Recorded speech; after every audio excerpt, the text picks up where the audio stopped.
Hey, Facebook, if you got this, just getting stuff set up, so it'll be a minute or two.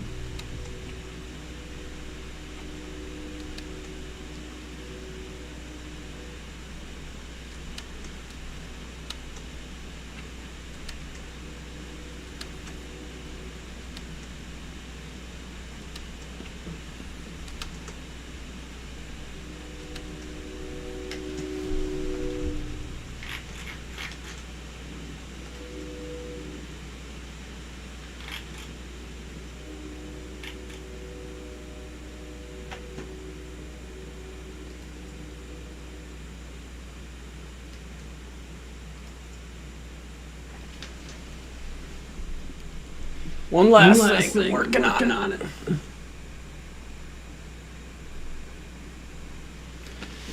Hey everyone. Just got all my stuff together here. If you know me, pretty quiet guy, so I can definitely use some help from everyone else on this one to get through this. Definitely last time when we went through everything with Nathan and Trevor, definitely it definitely a lot easier with a couple people there. So I can see I'm on 3 streaming services right now. If you can't get the live stream on YouTube very well, let me know, and I'd have to shut some things down. But I encourage you to put up questions, comments, concerns, whatever you see. But looks like we got everything going on now. So thanks for coming by this afternoon. Winter doldrums have definitely set in for this guy. I am definitely ready for open water. Ice fishing right now. Ice fishing right now. I wish it was a little better. So, can't wait for open water. Can't wait to get some of these poles. We're in the front room right now, getting things together. Started looking through all my lures and just starting to think about the year because it's coming. I mean, Classic Week. Classic's coming up. The excitement of that, pretty crazy. So I just thought I would hop on here, and there's always people that have questions, and maybe it'll just be me talking to myself, which is probably the hardest thing through that people don't recognize from these things. How good some of these people are that do this kind of stuff is just sitting there talking to yourself. Crazy town. But please comment. Questions, whatever, gladly take them right now. Appreciate you all. Start out, congrats to my boy that known forever now. Feels like forever. Kyle, tournament partner. Probably too good to fish with me now. But congrats to him for the Toyota Series, for making it big time down there. That is pretty crazy for him to pretty awesome. He's been doing it for a while, and it's the drive that you saw the last years. I can think of when we fished the first couple of years of Toyota Series out in New York and stuff, and then the next year we fished Kentucky Lake and stuff. And man, that second year you can just tell that he's got those times where one day he just nails it. And I'm sure his time is coming, that it's going to be one of these days that he's going to really bust him up, because you can figure him out down south. People don't know how hard it is down there. And there's been a bunch of times where he's done this twice on Grand Lake now that he has had tore him up. He's tore him up real well down there, which is crazy. It's crazy that he... never mind. I guess I wasn't on Instagram, but here we go. No, I'm live. Sorry, Instagram. Now we're live on Instagram. Anyways, questions, comments, concerns. You missed the first part, but you can just tell the last however many years that actually both Kyles, how good they've been the last couple of years. Breaking 3, you can just tell. It's crazy for people in our area when you think of like a Love it. Thanks, Martin. Martin's on there. As I was just saying, Martin, I fished the Toyota Series before. I spent 2 years, and that last year it was me and Kyle Mickey. We fished New York and a couple other areas. We fished Centrals. It was back then. You can't tell people there's Facebook over here, but appreciate it. I'm just gonna hit a like, and hopefully you got that, Martin. I have before, and it did not work out. My first tournament, I came in late. And I was just explaining before a minute ago, that year, that second year with Kyle, he definitely like pulled away. You could just see the drive in the dude. You know, he made long run that time. We came out of Barkley and went around, and so I wish, first you got to do good around home, and you can see for him. Big time now to go down there and get that bag. There's multiple times the last couple of years that for Kyle that he's got a big bag. The first or second day, and that's I think something for a good angler is to make those adjustments and turn it around like that. That's a huge deal. So I would love to get back into the Toyota Series. Man, I got to do good around here. What propelled me those first 2 years is we were second in two tournaments that year, Martin. And thanks for the comment. Love for anybody else to comment. I had a couple chances, but man, by that last one I was burned out. It's a tough deal traveling around, especially to places you haven't been to before. So, I would love to. If this year goes well, you never know. Maybe next year will be the year, but I got to prove it. Anybody that watches my YouTube channel, you can see last year I made a commitment to fish shallow for the Champs Tour, and the last couple I went away from that. And I've learned the last couple years that you really, I think you really have to fish shallow for that deal. Like, there's nothing about it. It's not the way that I like to fish. Like down deep inside, I want to fish deep. That's the way that I grew up fishing. That's why I'd rather go for that strikeout. I fish shallow a lot of times, especially out on my area lakes. That's what I like to do. But for that thing, it's just dominated.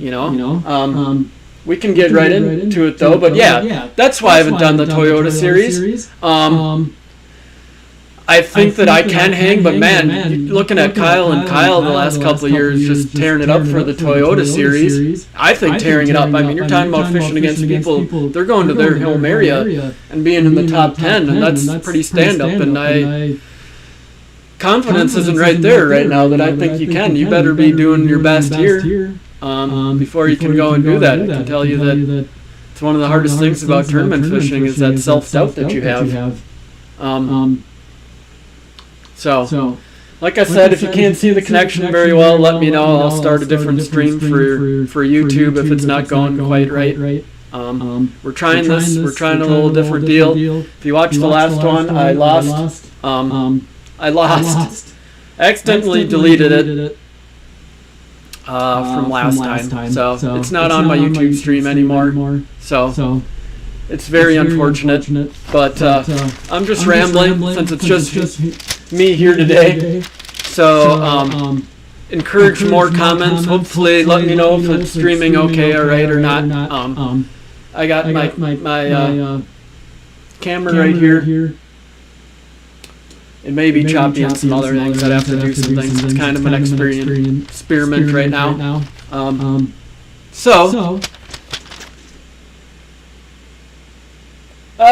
Okay. So Martin said it's echoing really bad. Okay.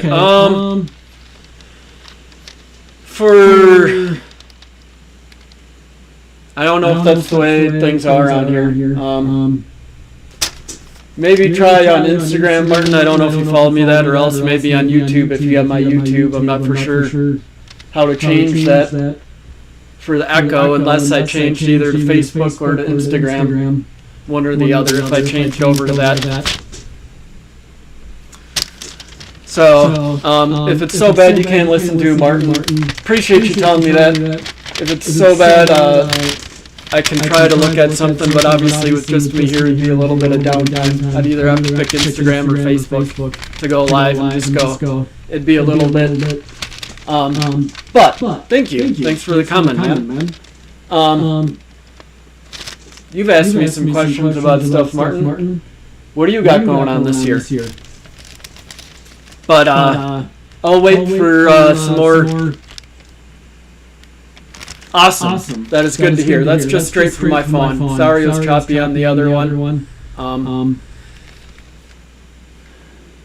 Definitely trying some stuff out. That's how I deleted my last. That's how I deleted my. Sorry, Trevor Nathan. That's how I deleted my last round of stuff. But hopefully, YouTube's a little better. But we're gonna get into it. So fish classic bass. We fished for the last couple of years. As I was talking about Kyle and Kyle. They're both fishing the Invitationals this year. They fished the Toyotas the last couple of years. So Classic Bass released their anglers for the year, who they think they released their anglers for the year, and who's going to fish it this year. Just the other day, if you saw him there, you saw Shuda wasn't on there. Just not enough time through the Invitationals, but crazy for them that they have what 65 people that are in this year for 65 people for the Champs Tour. That's crazy for Minnesota for me for $1,000 entry. For the way things have come around for the Champs Tour. Bunch of big names, some people that have fished across the country, so it'll be really interesting how it goes for the year. We will see how it goes for the year with all the new people that are jumping on board. But like I said, the thing for the year that I'm going to try to plan on doing for the Champs Tour, once again, fish shallow. First one we got, Big Stone. Big Stone out South Dakota. I can see there's some South Dakota anglers, some Western Minnesota anglers that jumped into the Champs Tour this year. I'm sure part of that is because of that he had Big Stone on there. Never been there before. If you listen to the last one with Whiting and everyone, Trevor, Tybog, Shallow. Think I'm gonna try as I'm getting stuff prepared. I'm gonna try going shallow for the year again. Gonna try. Even with the Hamadu and the Whitefish chain this year, we're gonna try to stay shallow. That was my best tournaments last year. I think it's the easiest way to fish, but it is the hardest as an angler to commit for somebody like me to commit to shallow for the Champs Tour, because it's not how I want to do it. I want to fish deep. I want to fish for schools of fish. That's the way I like to fish. And now this year you got two of those lakes potentially that you can fish out deep. You got Mahamadou and you got Whitefish chain. If it's different than last year, it'd be great to have. It'd be great to have to fish, be able to fish out deep, but didn't work out last year. It's a freak year. Minnetonka fished really weird out there. There wasn't the best deep bite. I don't think. I never found a great deep bite except for that last one in September. That I found a really good deep bite. If you know, me and Kyle, tentatively, Kyle Minke, we're fishing the classic Blackfish Classic on Minnetonka. The Blackfish Classic, whatever. The Blackfish tournament again on Minnetonka. I got in again this year. And so, that should be cool. It's right after his Invitational on the river. So that'll be very interesting. We learned a lot last year, but you really had to be on the water on Minnetonka because things change so fast. Be 100% honest. We got help from some people on Minnetonka because it wasn't the easiest bite. And I'm not one to call out what people's patterns are, but Minnetonka fished really, really weird last year.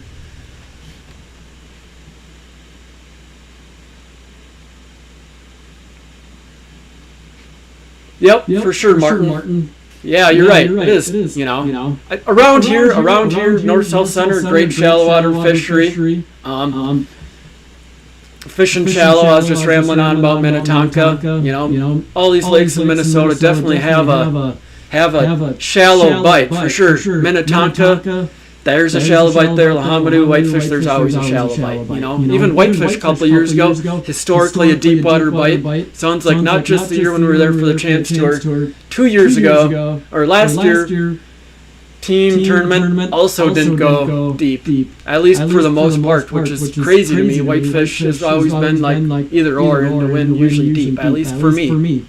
So, for sure, pretty crazy, but you're right. If you have a tough time fishing shallow, you know, there's always so many fish there. I gotta say, for that Serpent Lake, I would have never guessed for how small the lake, for how many fish. How many times those people kept circling back and forth through those docks to catch them. You know, you could tell people's commitment. I can tell you last year to watch Noah Schultz, I'd say right before the end of the half, with about an hour left of the first half, you know, I'd already fished docks a little bit, fishing up shallow. I didn't want to do that. That's not my strength. But I could see his commitment there with an hour left, and I knew it wasn't going to be good. Oh, and we got another question. Yeah, thanks, Al. I'll get to that in a minute. So anyways, so to get, I could tell Noah's commitment to shallow, that you can just sit there and grind up shallow. And I saw his determination right then, an hour before half, and I knew that I was probably vying for at least second after that, because that's a commitment. That's a commitment that you can keep going around and around and just catch fish. And that's what the Champs Tour is for sure, is catching fish. And that is definitely something that I have to get better at. Just to be honest with you, I really don't like fishing in a crowd. I don't like going behind people. And that's a lot of what people are doing. And actually, the bite got better, I thought, for that Serpent Lake tournament up shallow as the day went on. And that deep bite was just not existent. There just wasn't enough of them out there. But as I'm rambling on, you can always let me know. I love the questions. L, what's your preference of shallow or deep? My preference, L, if that's how you say it, it's L-E-E-L. Let me, if I said that right. I like to fish deep. That's the way I was years and years ago. For winning, it took that commitment to fish that school out deep. That has changed within the last however many years. I can think that you're vying with other people to fish out deep. No matter what lake you're on, there's a lot of people that have gotten better. But that I like to fish deep because that's how I did it. You know, I always felt that if you kept grinding, trying to check deep spots, you'd finally find a school for tournament fishing. And the last however many years, it's kind of gone away from that you can win out deep just because there's so many people. You have to really fish behind some people. But that's what I. All right. Thomas, sorry. So, yeah. So I like to fish out deep. That's what it was. It's for that finding the nugget in the haystack. I'm always a bigger, better deal kind of guy. That you're gonna find something that's gonna blow it away. And it has to be maybe my home water lakes or one of the few ones where I'll go shallow. To try to find something if I know that deep bite isn't going, you know. Not to go all Randy Blockett and stuff or whatever, but you can just tell some days when that bite's not going on that there's a timing deal that the way that it goes. So you definitely that's the way I like to fish, unless stuff really goes. You know, there's a couple things I like to do shallow. I'm not a huge dock guy. I like to do it a little bit, but it's a bit much sometimes. I don't like getting yelled at by dock owners and stuff. But deep water fishing, I love it. I love fishing the Carolina rig. I was going to go into a couple of those things as we're going along. You know, going to a Carolina, and what my drop shot thing is, if that's too boring. But I like to fish deep. This is good. I like the questions. You can keep them coming. You can see them up in the front room, the fishing room. Bunch of different things here. Bunch of different boxes. You can see I already went through about all these boxes right here to see what I need for the year. That's how I get ready for the year. So, love the questions. Keep them coming, because that's what this is all about. Talking fishing. It's winter time. Isn't much new. I like to go crappie fishing when I can. I like to go ice fishing. I like to fish for walleyes. So, yeah, Martin has a good question. It says, so when you pre-fish, what do you usually start with? Does it depend on weather and lake? Yes, for sure. It totally does. Now and then I do take some information as to what it is. You know, I would say, Martin, when you ask that, what do I do for pre-fishing? Time of the year. Time of the year is big, for sure, especially in Minnesota. You can just eliminate such a big part of the water and make a guess as soon as you do. You know, you can just look pre-fishing wise. Early on in the year, you just block out about half the lake, because there's a lot of those fish aren't going to be out there, especially on weeds, especially here in the Midwest. Weeds are a huge part of it, weeds and rocks, and so if there's no weeds out there, you're eliminating a whole bunch of area. But I start by river fishing.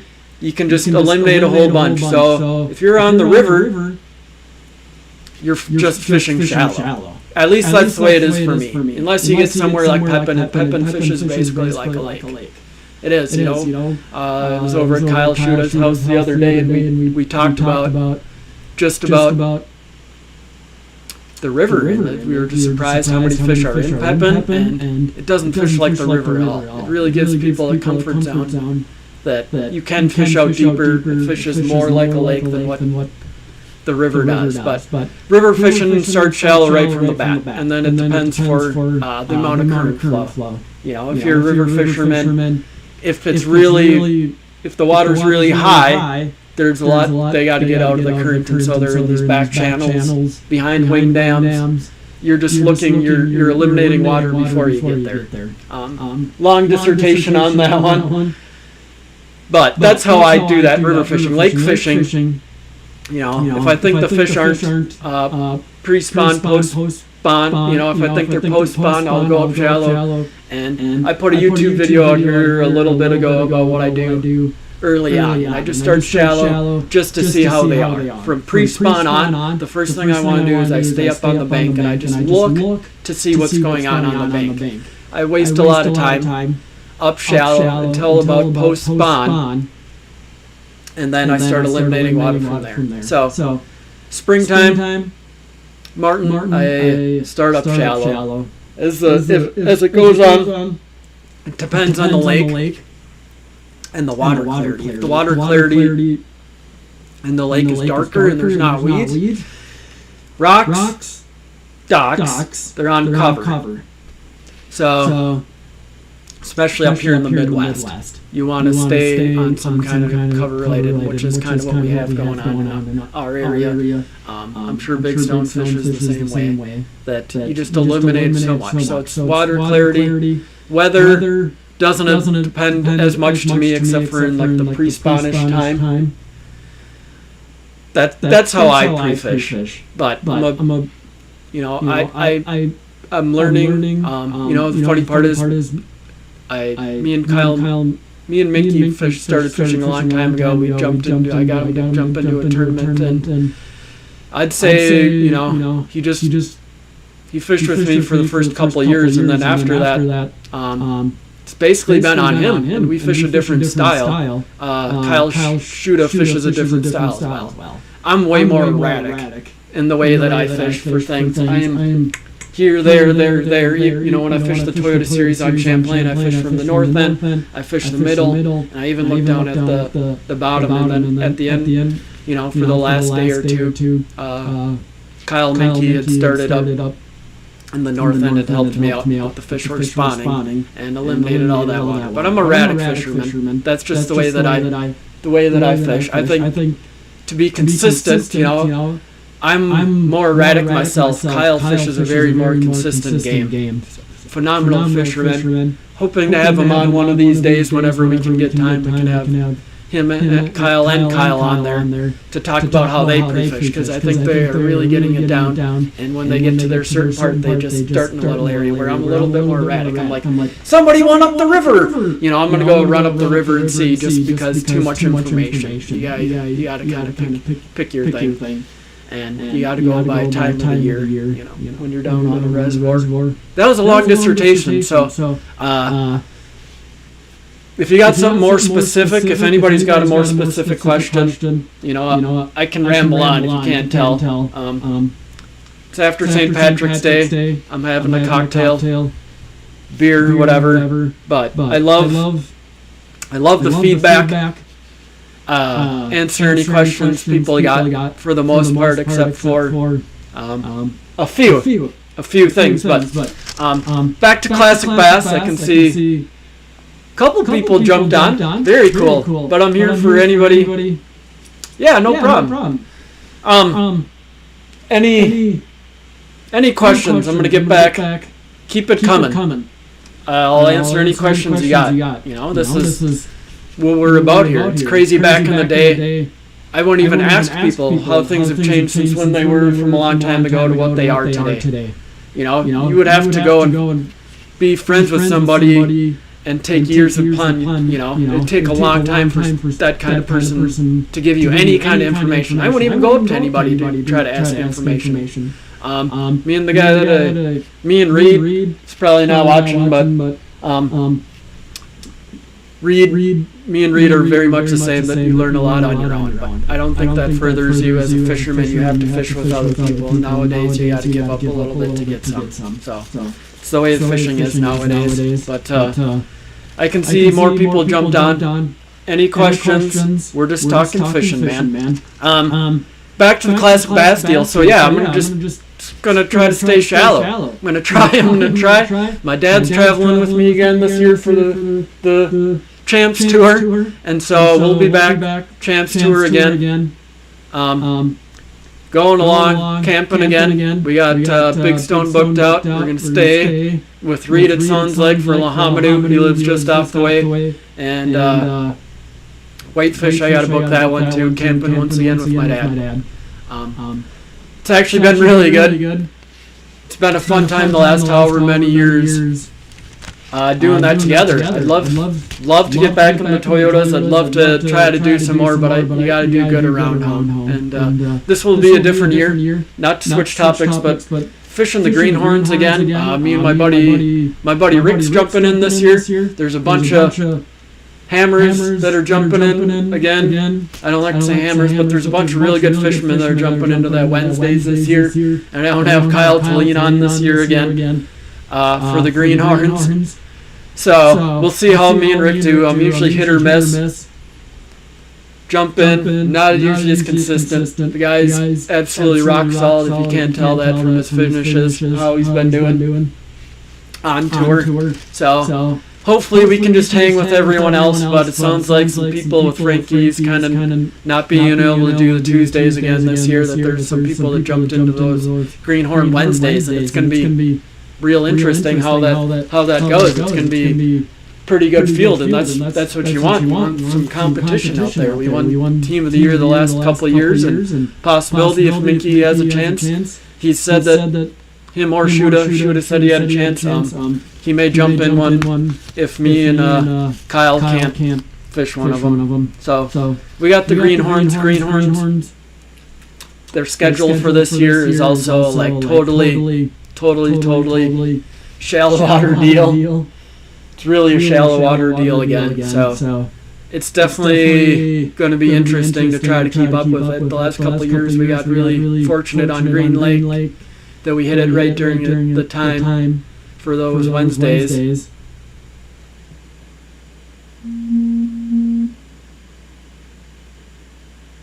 Hump Day tournament, huh?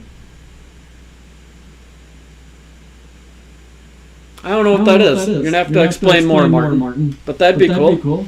Yeah.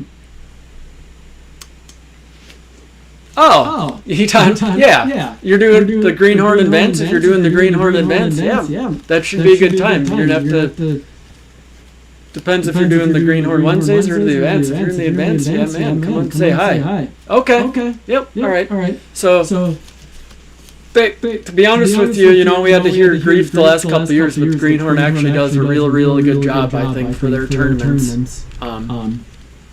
We've enjoyed it. We've actually fished it for a bunch of years. Me and Kyle have. And to finally get Team of the Year the last couple of years has been something. It's going to be a pretty stout field this year. I'm sure there's going to be a bunch of trash talking. If you saw the last live, there's a bunch of trash talking going on. But that competition level, yeah. Okay, sweet. The Wednesday Nighters.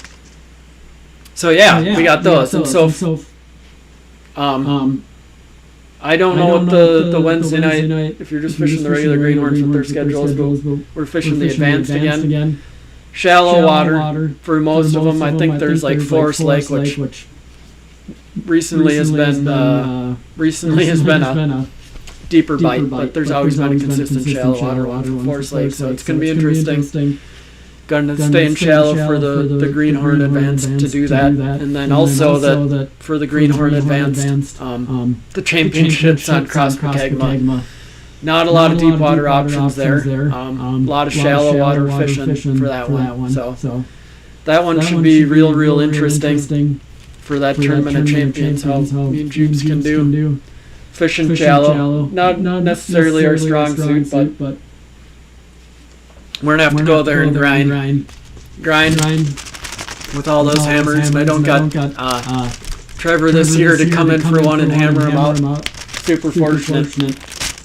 Once again, love questions if you got them again. I tried today to get a couple people on and it didn't work out so much. Now that I'm just here at home in the fishing room talking, I don't have a chance to like Bluetooth anybody in, but I've been working on getting Bluetooth in. There's definitely some really good fishermen in my area that I kind of want to bring aboard. We had Trevor and Nathan on the last one.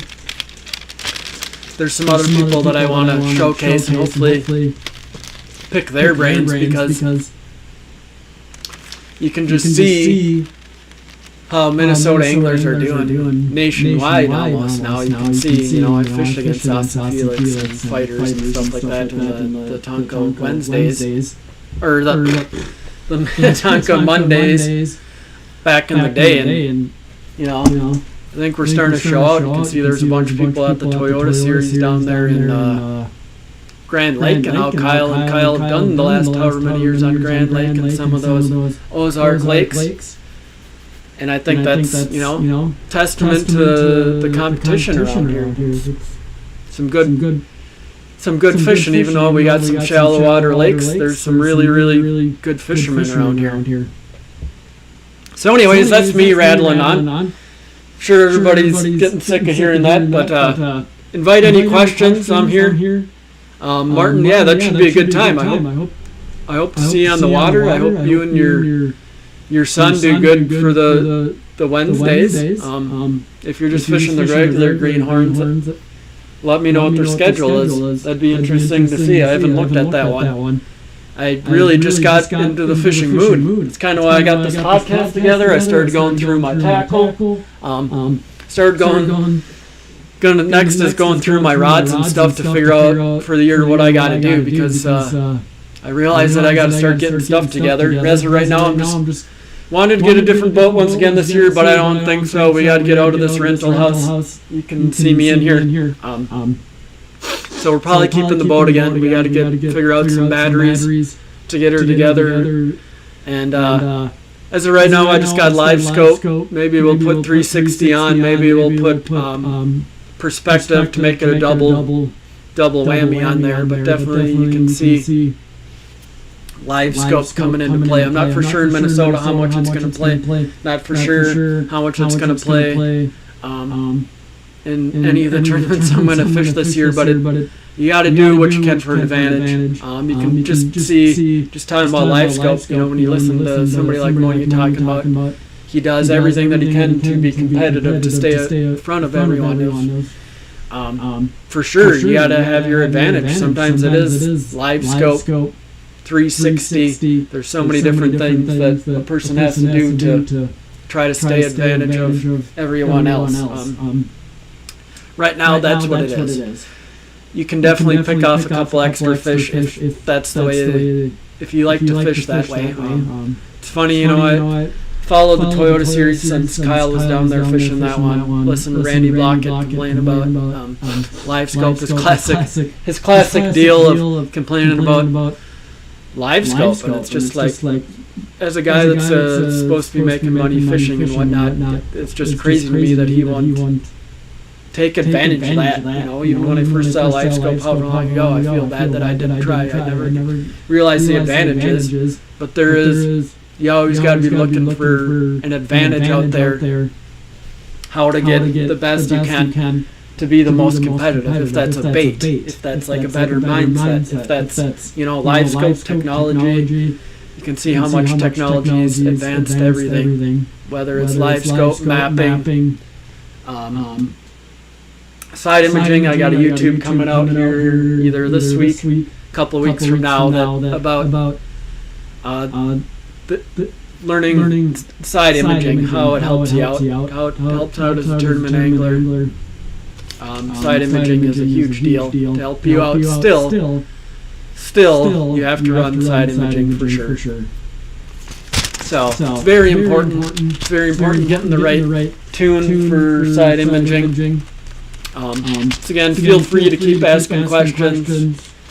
Like I said, it's just kind of talking to myself without anybody interacting, but you can always ask me about whatever you got going on. Like I said, so I'm probably maybe going to do some lithium, maybe 360 if anybody has any ideas of something that I need to do for the year, because I got to start getting her together. River should be opening up soon. I love fishing the river. If I had a little boat, I'd probably go out walleye fishing, but I just don't. We're working on it, Rick. My buddy Rick's watching. We're working on a little boat so we can go walleye fishing again. So anyways, that's my schedule. Committing to shallow this year. Trying not to stray away. I talked about the Serpent one once again, staying shallow and all that. And I went away from that. And I went away. I had a real crazy thing that I learned on Serpent that just did not pay off for the tournament that you didn't see. They were following these bait balls and you could get there on side imaging. When I was out there, actually, I caught one off a hump, and then Moinia saw me catch it, and I could see that he came over there right after I left when practice. And I'm sure he found him there. He figured out the side imaging deal, or the Live Scope deal. But you can start Live Scope, or you can start side imaging out there on Serpent Lake, and once you found the bait balls on that Serpent Lake, smallies were down there, and you could see them stacked with those, and I thought it was going to give me an advantage, was just being able to side image. They're out on these little hard spots out on Serpent Lake, and it could be like walleye fishing anywhere from like 15 to 30 feet of water. You could see out on these hard spots on Serpent Lake that you could see these smallies just following the bait balls out there. And I thought that was key dependent. Some of the people that did better ended up spot sitting. Hunter did, and as well as Shuda sat on like one of the better spots on the lake and kind of fished for him. But it was side imaging. You could see that it just wasn't a big enough lake, and that just went away with pressure. Those fish got really weary out on Serpent when they started getting a lot of pressure out there. But side imaging was key. If it would have been a bigger lake, I'm sure I probably could have ran that a little better. So still an important thing nowadays. Like I said, I invite anybody to ask a question. It's kind of just one-sided when I'm just sitting here talking. It looks like YouTube might be a little bit not going right. I don't got any questions yet. But if anybody's got questions on YouTube, here, I'll just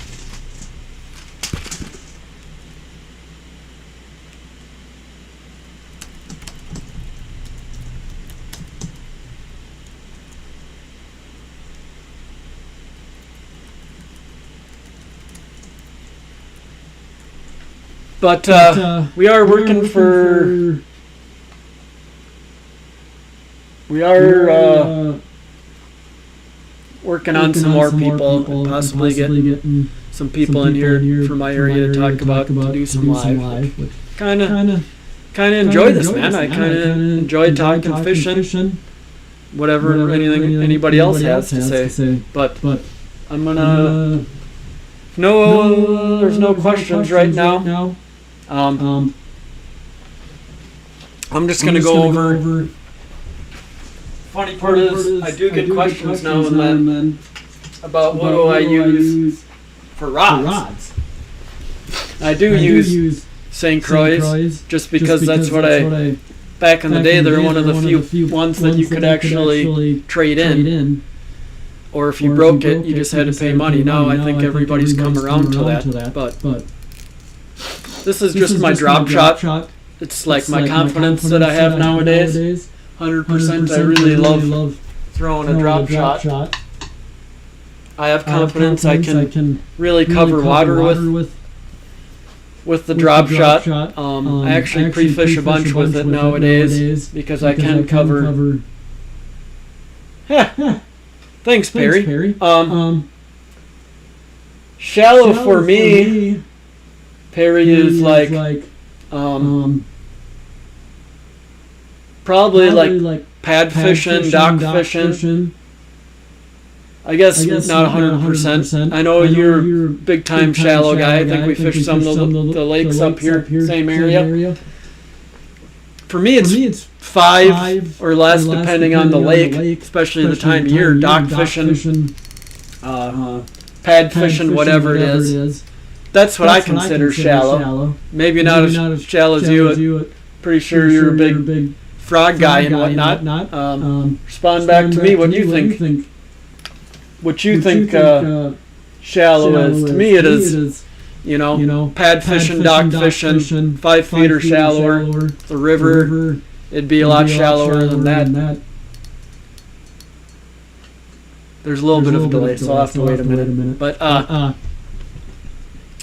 that's what I consider for shallow fishing. If you have to pull out a Senko, if you got to pull out a frog, stuff like that. That's what I consider. Sorry, I'm looking over here. There's got Facebook on my computer. Perry is asking me about shallow. I know he's a shallow water guru, I'm pretty sure. But that's what I consider shallow. Pad fishing and whatnot.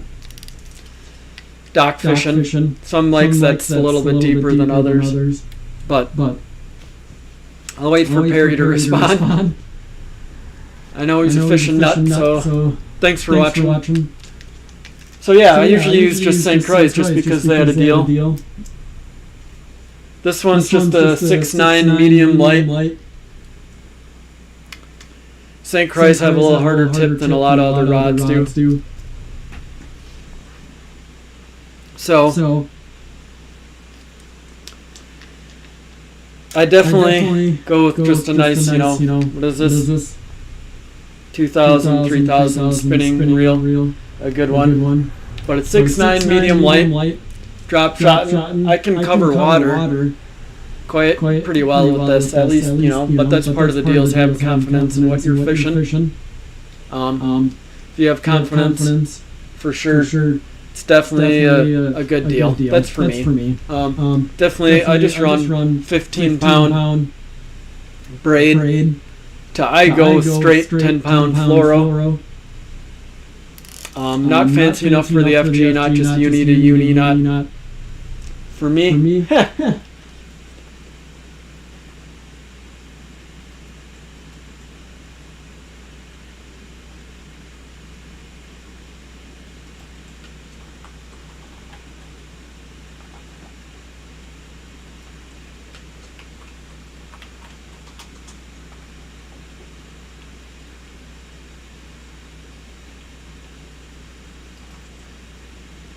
Sorry, one-man band over here. But Brian, if I'm still alive or if I'm still alive, I guess I'll consider that live. And yes, Brian's still alive. It might be a little choppy. We're working on getting a good reception. I can see nobody's really watching on YouTube, so that might not be working out so well. But looks like Instagram's alright. So, getting back to So yeah, that's what I use for drop shot, at least me. For most of the kind of fishing I do, I go with the 6.9 medium light. 6.9 medium light St. Croix. It's got a little harder tip, but it helps out for smallmouth and some other things.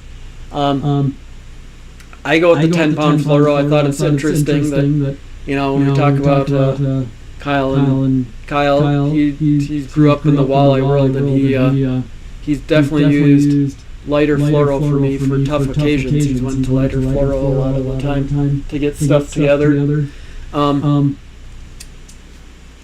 So I've always just gone with 10. I haven't made a difference, but listen, it's funny listening to Bass Talk Live and all that stuff about people going down to 4, and I know it has mattered.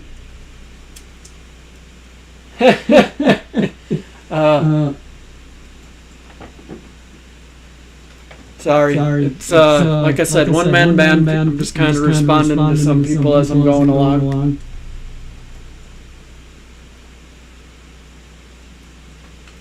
Just responding to my boy, Poe Rosin.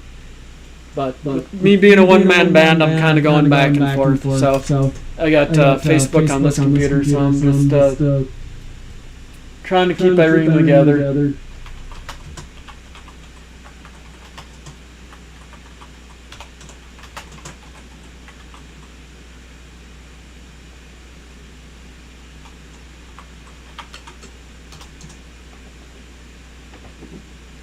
Sorry, so that was from Poe Rosin. Poe Rosin, as we back in the day used to drive him to school. Great guy. From Duluth, said he just rolled through Wyoming, which is the town that I grew up in. But damn back. 6.9 medium light, St. Croix. This is what I use. You can definitely get away. People use like a 7-foot. 7.6. You want that softer tip at least for largemouth and smallmouth. At least the way that I fish it, because I use Wacky Rig. You can see I have this is a number. I'd have to check. Let me check my box, but since it's right here, go check the hooks. Looks like I got the hooks all messed up yesterday when I was going through tackle. Back to drop shot, and like I said, I welcome anybody with questions. Just roll out here, and I'll try to get to them. I'm just here hanging out. Makes it a lot more interesting, but it also makes it a little harder for me to keep up with things. Maybe not as interesting for you watching, but got this one, the VMC. Number 2, Seth Fighter made that popular on Mille Lacs. It's been an absolute awesome bait for me. Just the Nico one. Number 2 Nico hook. And I wig mine wacky style. And I do that for a couple of reasons, because I just never got, when people first started drop shotting, they did go weedless, and there's only been one time when we were down on Lake of the Ozarks for a Toyota tournament that I'd found a pattern that didn't hold up good enough for me. There was just keepers and stuff down in the trees. That's the only time I've ever had to go wacky. Funny. We're working on it, Brian. We're working on getting you out for big bass. It's coming.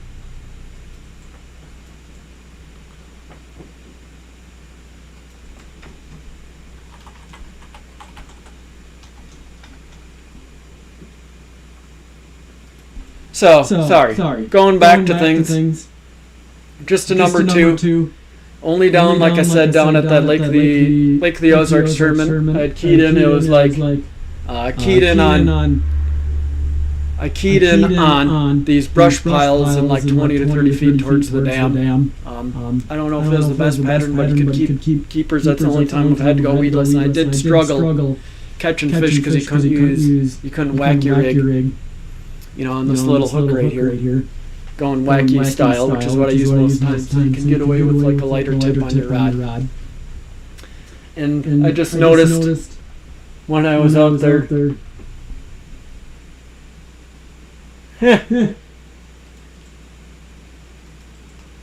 Thanks, Bo Rosen, about giving a ride to school. The Blazer, yeah, that was old school. It's my dad's old truck. Thanks, homie. So yeah, we just went with just straight up. I just go wacky style. I got just like the little number 4, 4.5 inch big baits shaking squirrel. That Lake of the Ozarks one, you couldn't go wacky style because you'd get caught in the trees. It made it a lot harder, but could at least catch keepers. So back then. So that's why. So going back to what I was saying, not the best. I'm trying to keep her together. Back when I was on the St. Lawrence River, when I fished the Toyotas, I realized that I was like, why the heck do most people rig their bait threaded on? If you're running a drop shot, if you're a big drop shot fisherman. You know, back in the day, they always talked about rigging it like this. So we're sitting on there the St. Lawrence River. It's like you can see to the bottom in 12 feet of water. So I'm fishing for smallies, and all of a sudden as I'm sitting there, realize, why are you rigging it like this? Because it just sits like this. You know, if you rig yours with a Palomar. What any good is that to me? You're just fishing your bait vertical. So why the heck would you fish like that? Yep. Brian, wacky rig is just straight through the middle. I'll show you here in a second what a wacky rig is. But when I was out on the St. Lawrence River, I was like, why in the heck would you fish like this? I mean, it is a bait. Most smallies can be fairly dumb to go through. You know, it doesn't take a lot. And I was out there, like, they can see that far, and they're going to come and hit a bait, and they still did hit a bait like this, but you wig it wacky rigged. Brian, just a hook through the middle. It's like, look at that. Doesn't that look way more natural by rigging this wacky rig? Look how much more natural that is in the water. Like, you can just see, it's to me, that looks way more natural, a bait in the water, especially on pressured fish. You're keeping it in their strike zone. And when you move it, it's got like a lot of movement. You know, when you have that one where it's up and down the other way, why the heck would you do it this? Look at all the little movement you have. Your bottom of your tail is just moving. When you wig it wacky rig,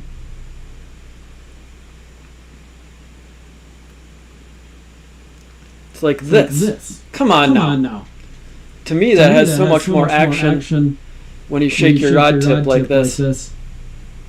Why rig it wacky rig? Same with the wacky rig Senko.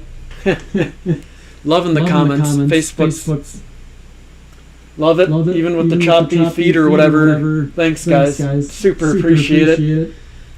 Brian, definitely been out fishing more than me. Should be talking to you right now or something probably, but that's what I do. Just you know, and for me, like people always say that you can't cover water drop shotting. To me, I can because I'm only covering like inside the weeds out, and you don't have to sit there and leave it. Like you're trying to find fish. If anybody watched my Texas rigging the worm YouTube that I had.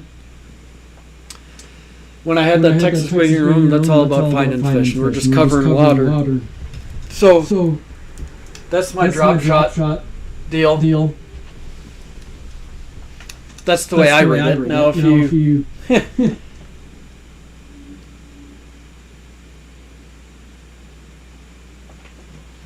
Perry's gonna have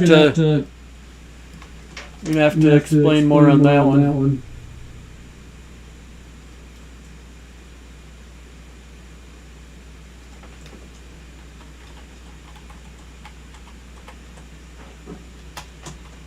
Sorry, I'm just getting responding back over here.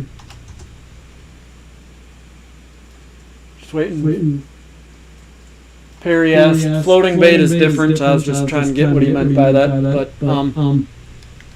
so that's the way I drop shot. It's my definitely one of my strong suits that I do. I did rely on it when we were at Serpent Lake for that whole time when I made my push that second half of the tournament there for the Champs Tour. It was drop shotting for sure for me. That's what I had to do, was to drop shot out there. And when I was sitting there, and then I found that group of fish. There had been some there. I caught one big fish on a point, and we went through there 2-3 times during the day, I think. And finally, that third, fourth time I came through there, those fish were there. So that was pretty sweet. But you can pull drop shot through the weeds a little bit if you get into real thick coontail. You can't really do it too much, but you can cover some water with the drop shot. That's why I do it. I usually have whatever that is, like half-foot leader a lot of the time to keep it above their heads. A little bit to at least concurrent, and we tried to get the finesse guy from my area on, and he's got other stuff, college basketball's going on. He'd be the better guy for Nikos and drop shotting and stuff like that. But that's how I drop shot. So that's one technique. Let me know if you guys have a different thing. I was just kind of going over a couple techniques that I use.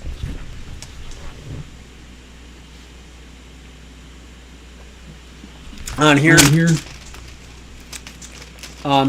there's definitely, and then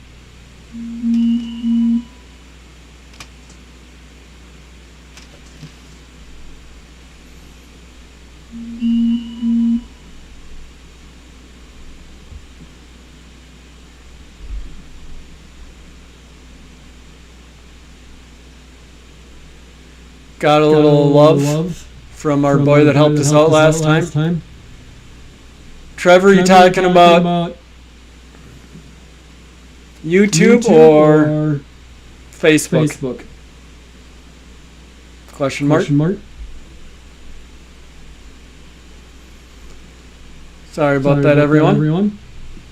That was our boy Trevor helping me out here. I know Martin said he switched over from Facebook over to Instagram, and it was better. We're not fancy around here. We just got some free cheap streaming software. But I'll wait for Trevor to come back. He's the only one that's told me that there's been some bad interference. Or echo. I know on everybody said from Facebook there's been an echo, but they somehow can get through it.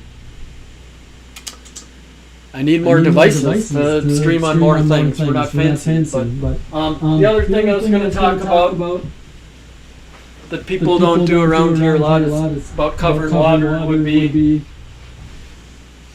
Carolina rig.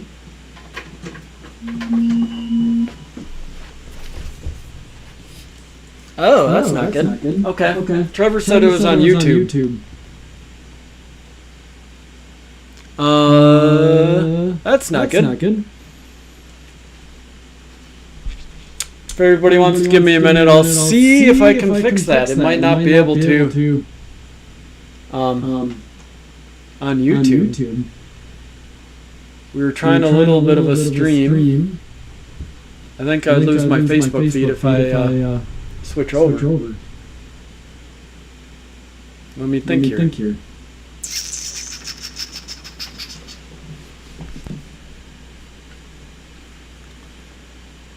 Getting an echo.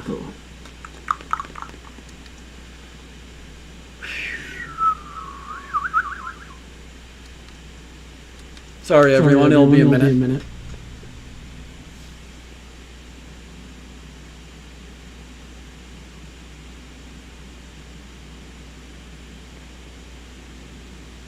There you go. Thanks, Brian.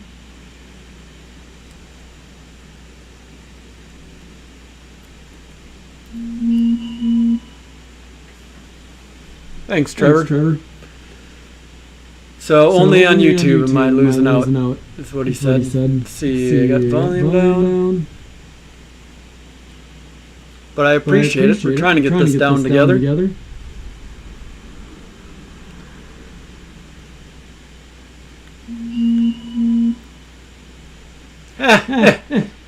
Thanks, Trevor. Joined over on live. Anybody that has questions, totally. Thanks, Perry, too. Yeah, going through a free streaming service, OBS. It's got to be from my computer. I turned the volume down. Thanks, Brian. Brian, the technical one. Let's see. I can try this one instead. We can go. If everybody waits a second, we will try this one instead of my mic. You can let me know if you like this one better.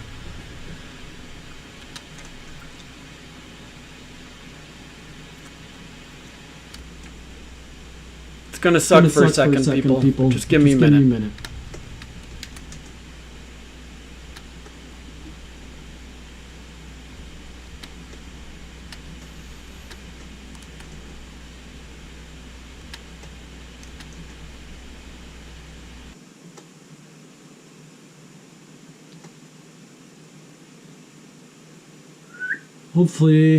Hopefully you can still hear everything. Appreciate you guys. So yeah, that's what I switched to, just the regular microphone. Can let me know if that's still messed up.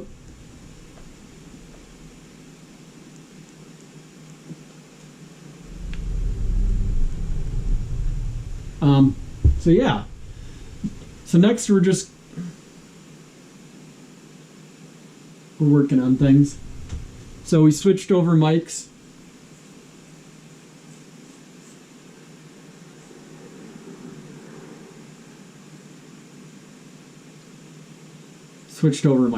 Thanks for hanging out.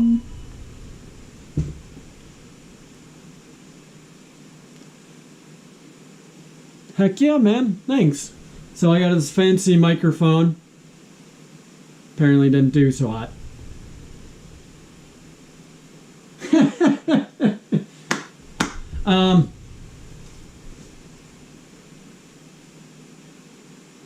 Love it. All right, we're starting to get some questions in. We were going to talk about Carolina rigs, but heck no. Well, he said echo is gone. I got a fancy mic for nothing.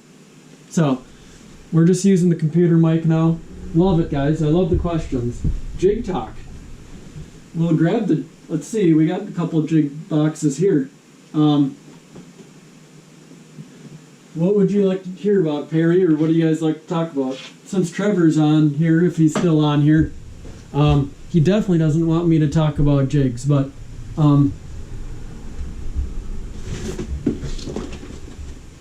what I use personally, what I've gone to, I think I just used a cheap one, but for talking about jigs, I'm assuming you're talking about old school, just regular skirted jigs.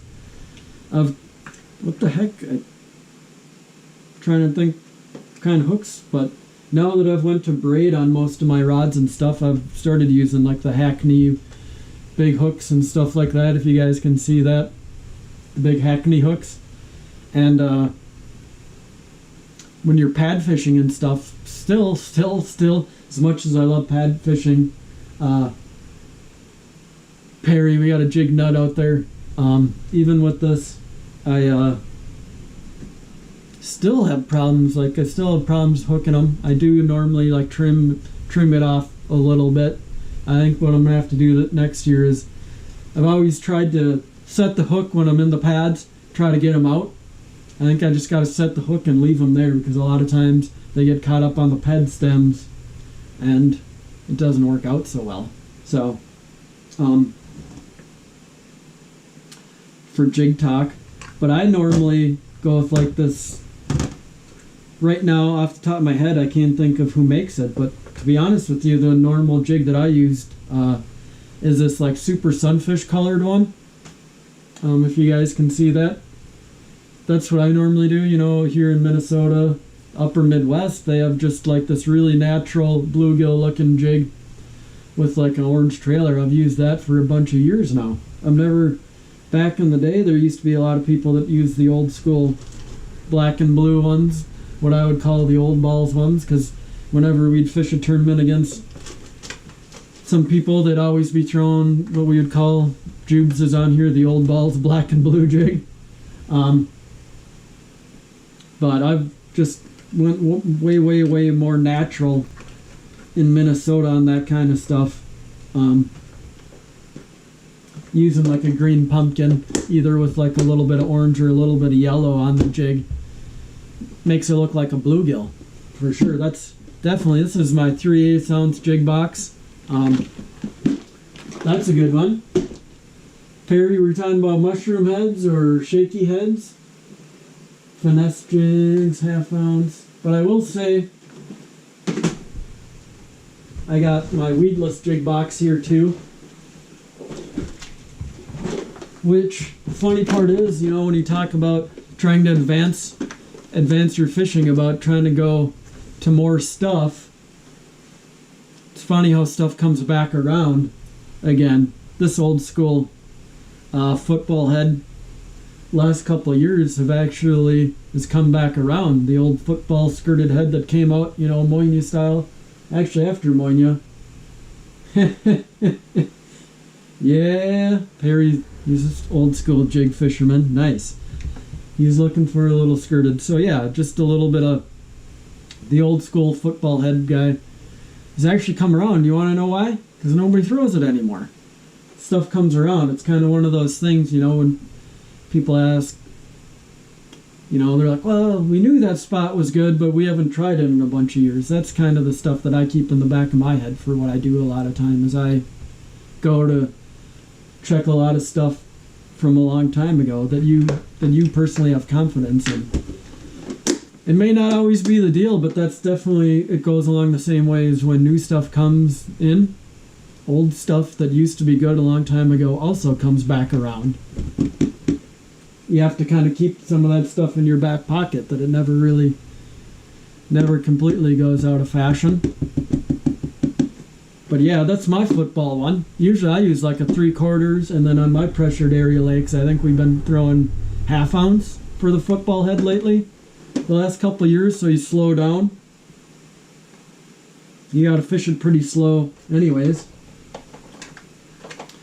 And then for mine, I actually fish, if you can't see this, this is a Picasso head. It's actually got a decently strong hook on the Picasso head. You can rig it up with your own skirts. I just buy my own skirts from Tackle Warehouse or somewhere, and you can tie it up the way you want to. I got a vise to tie my own mushroom heads, to tie up my own hair jigs, my own rubber skirts, whatever you like to use. But this is just Picasso head. They basically copied the Moynia jig. I call it the Moynia jig, the all-terrain jig. But basically, and it's got real compact here, so you get the hook in. It's got just enough give that it keeps brush and stuff away on there. Picasso, you can just see it. Same ridges as Moynia all-terrain, but I like this hook a lot better. I don't know what they got on the Picasso, but it's just way more streamlined. I like it. You can see it's fairly hard, but you can see on this one it's just barely bent out.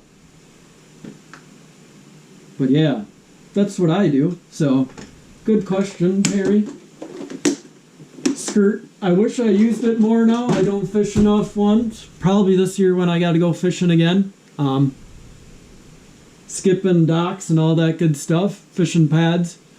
It's jig time then, baby. That's the kind of stuff back in the day I used to like to do that it's gone away. Maybe this will be a year there's a good comeback. So, jig talk. Well, Brian, if you're still on, sorry, it took me a little bit. I rambled on about stuff. I stick very similar about my lures, but you're asking about my lures.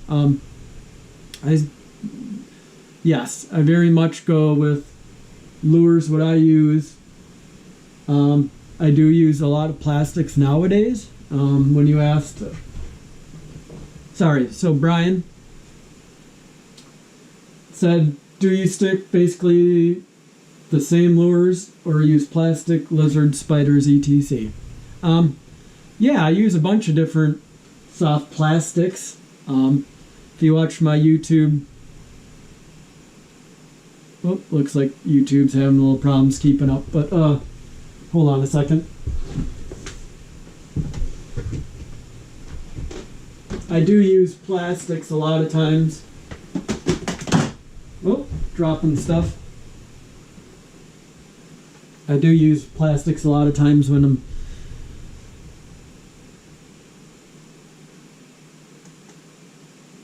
stream is healthy. Okay, we're back on YouTube. Okay, we're good. Sorry everyone, takes me a second. One-man band over here. So I do use plastics a lot, Brian. Wacky rig, you know, the thing in between there is Senko.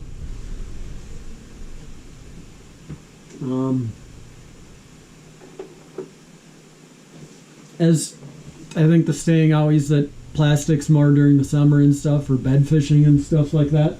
Once they get on beds for bass, it go with plastics a lot more than what I do earlier on where they're going towards reaction bites, throwing a chatterbait. Other things. If Trevor's still on here, he might be a better person to ask on that one about. He's the stick to beat around here. Him and Nathan. They're Kyle, him, Nathan, Kyle, and Kyle, man.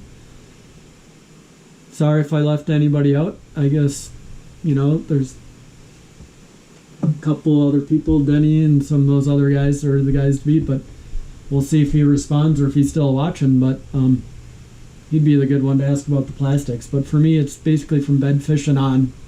So when I start plastics, when you got reaction baits and stuff like that, not so much. But good question, Brian. Thanks everyone for helping me out here. You can see somewhat technologically savvy, but not 100%. St. Patrick's Day the other day, having a nice Irish ale. But here's what I went to the last couple of years, Perry, you were asking about it, pitching pads and stuff when I'm throwing my jigs on braid. 7/6. I always proponent of like a really stiff rod because I always use mono and stuff. I had to go to this medium heavy 7/6 for pitching pads and some other stuff with braid. Love it. Trevor's on Facebook. He said plastics all year, baby. You gotta listen to him. So 7/6 medium heavy. It has a softer tip for that braid. That's what I went to. One of the things you got to do when you're going to just straight braid is you have to have a little bit more limberness to your rod. But this is a 7/6 Dobyns because, you know, most of my rods are St. Croix. They just don't make the right rod. They don't make the kind of rod that I want to fish. So I have to go to, this is a Dobyns. It's actually really Champion XD. Definitely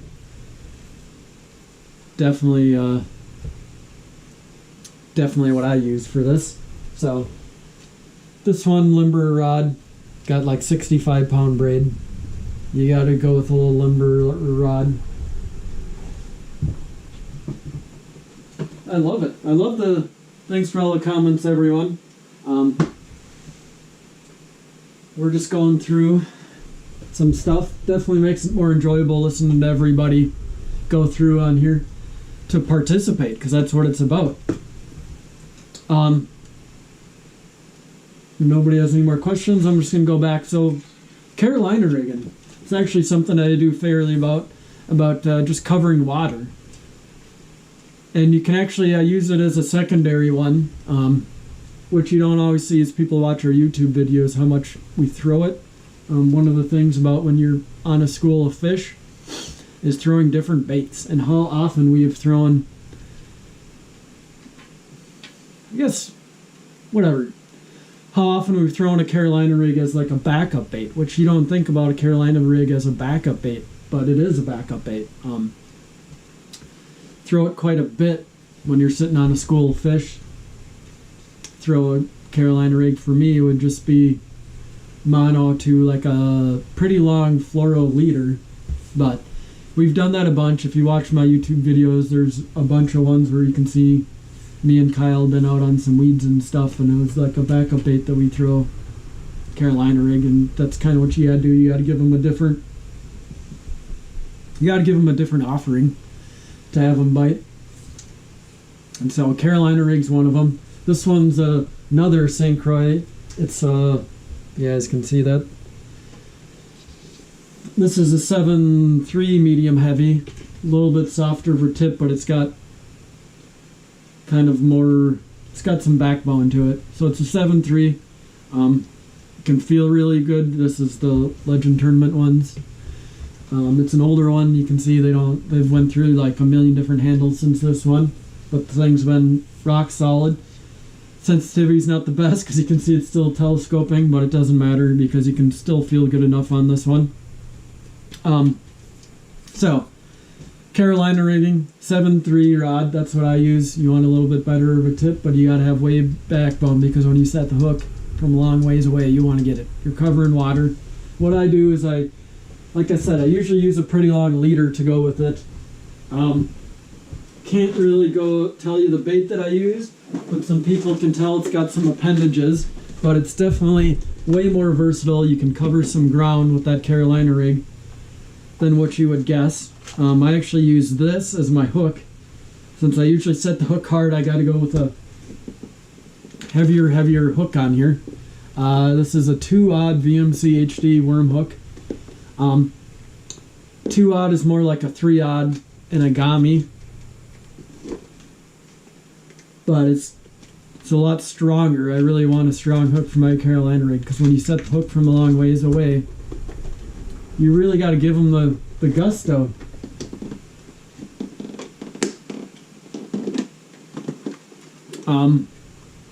But yeah, I use that heavier 3-aught hook on mine.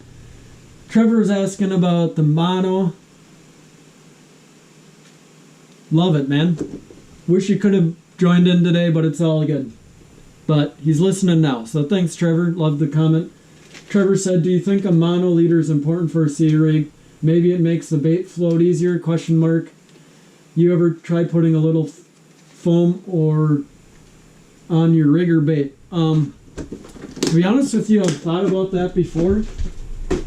And I do. It's funny, this is the good part about being in the fishing room. Check this out, Trevor. I got these little floats here that I'd bought a long time ago. Carolina floaters. That I never tried them. But it's... Maybe I'm going to have to try them again because that's a real good call, man.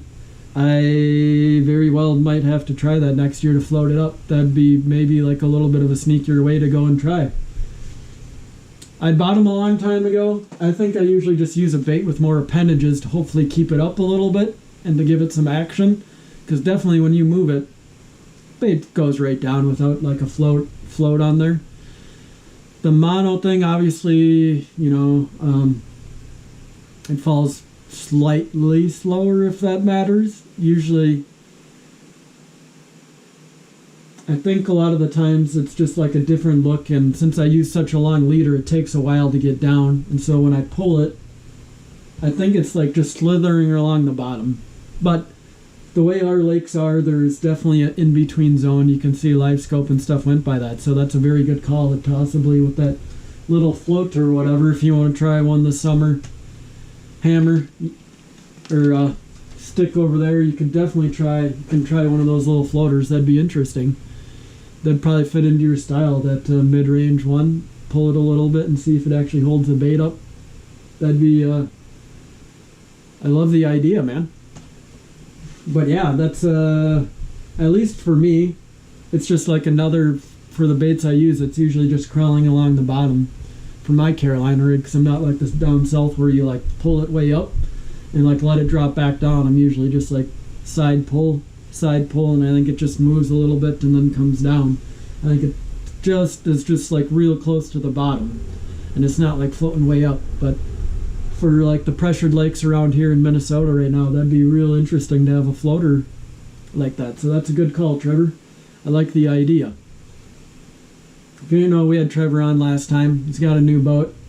He's got to rig that baby up with the fanciest electronics. I'm sure he'll be ready in time. Whew. I said I couldn't talk very much, and I have been, so I'm gonna have another sip or two and grab another one. But love the questions. Just an afternoon. If you don't know, thanks for taking a little time out from college basketball to watch. Girlfriend's Marquette starts playing in about 45 minutes or an hour, and so I got to see that. But I'm gonna give it a couple minutes. Hit me up with questions that you can think of. I'm just sitting here in the front room, fishing room, getting ready for next summer.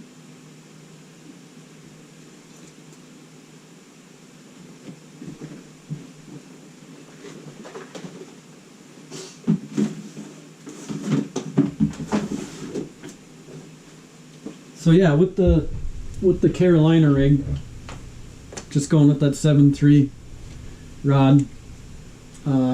You probably need like a 7.0 to 1.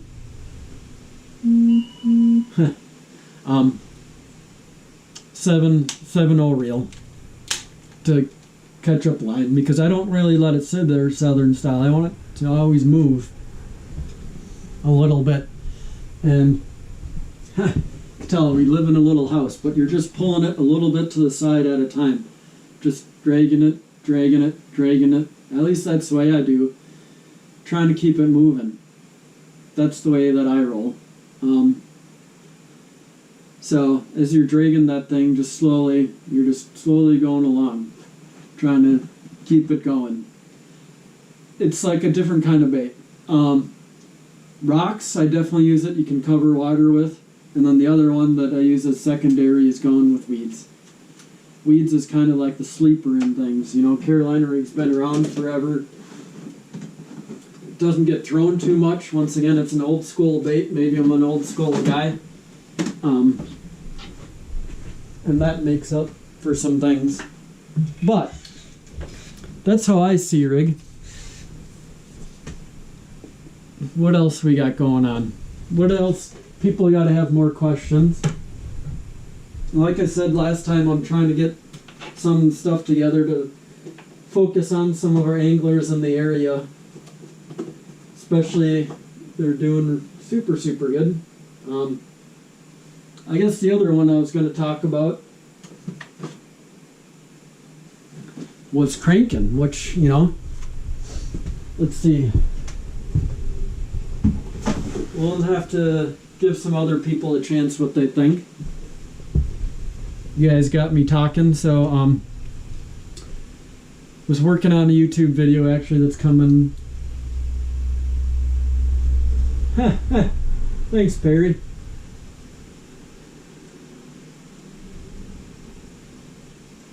Sorry, just responding to some comments, but thanks, Perry, for listening in.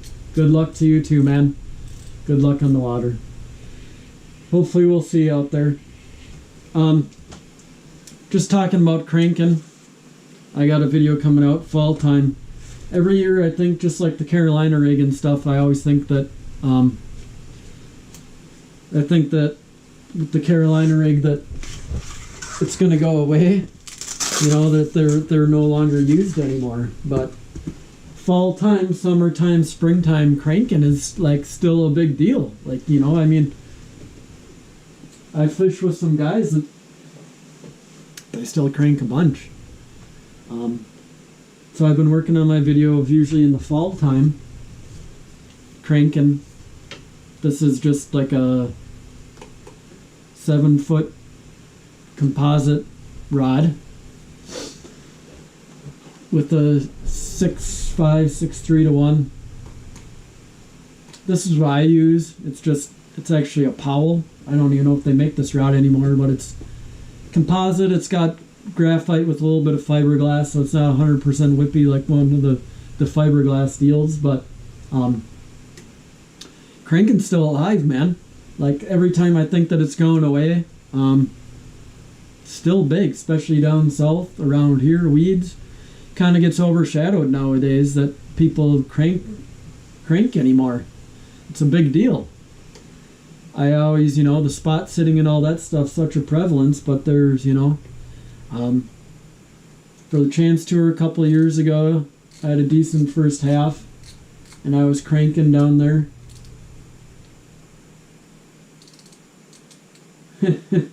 I was cranking down there, and square bills and other stuff. When I was going through my fall videos about things.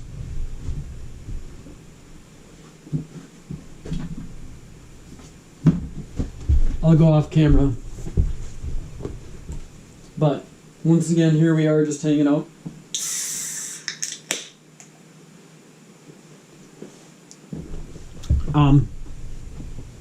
Still a big deal. And it lets you cover ground. That's what I say, especially, when we're talking about Perry Martin and some of those guys when it talks about shallow water fishing, how much you can cover just by cranking. You can cover a lot of water, especially on somewhere you're unfamiliar with. You can cover a lot of ground. Square bills in the spring are just phenomenal.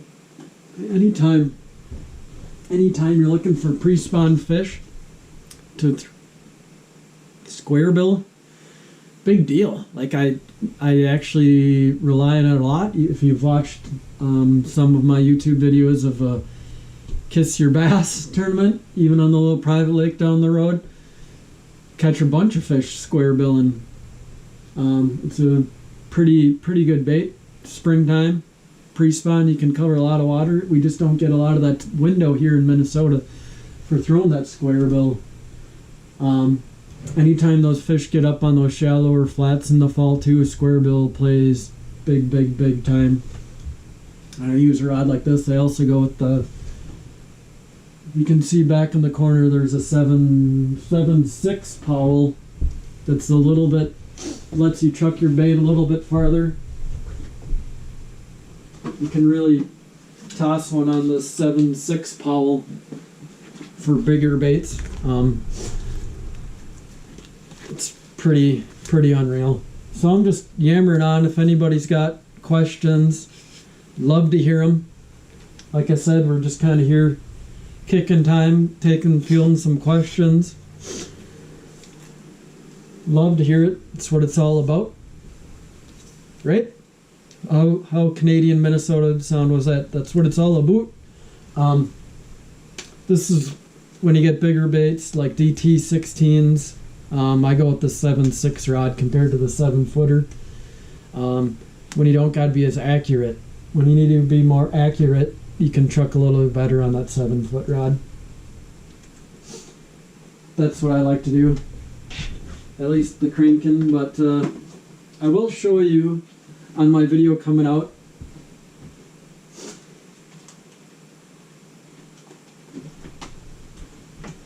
Let's see. On my video coming out the last fall, besides square bills and stuff, in the springtime and whatnot, the KVD cranks, any one of these ones that's a lot slower, we're just throwing like a very natural one here from Minnesota. Looks like a bluegill or something, perch. When you hit the pre-spawn here in Minnesota, it's pre-spawn or any time that they're up that shallow, there's so many fish on these flats you would never guess. I'd say that MLF deal really put it on them for the last however long when they were on Lahamadou throwing a chatterbait or whatever.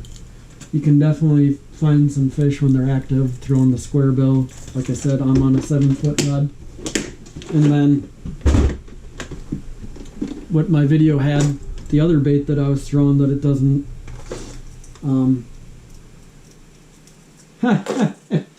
no problem, man. Thanks, Brian.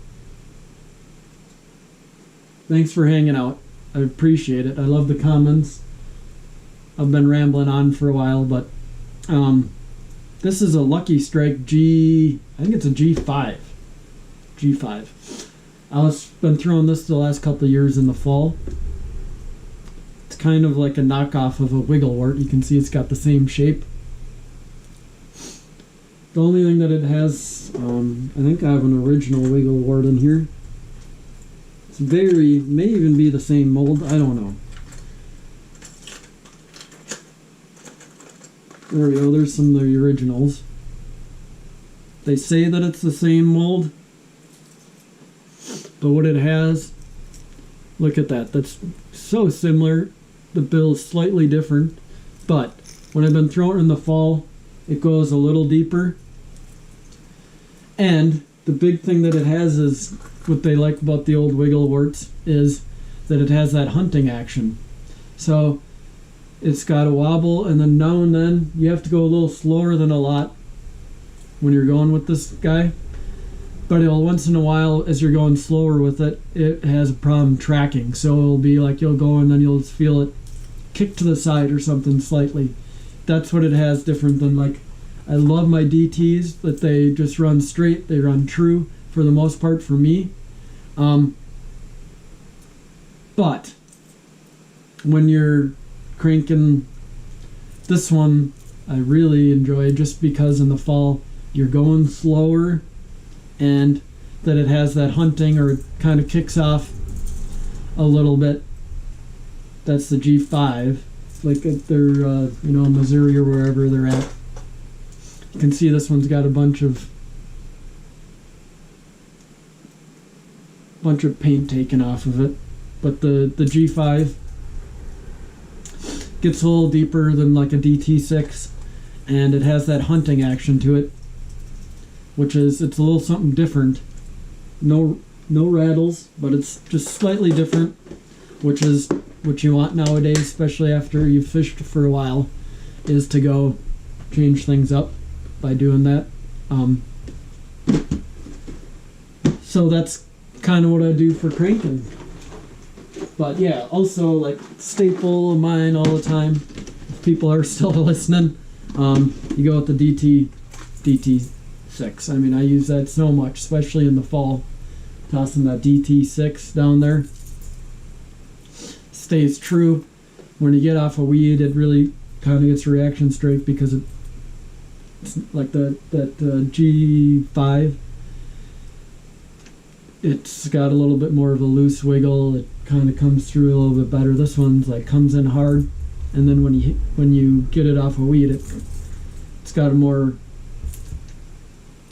triggers a little bit more of a reaction strike, because it's a little bit tighter wobble, and it doesn't have as much as a wiggle or whatever, where it can wiggle out of a weed. Once it gets in there, it buries in there. So that's the DT6, which another staple in the fall that I use a lot is that DT6.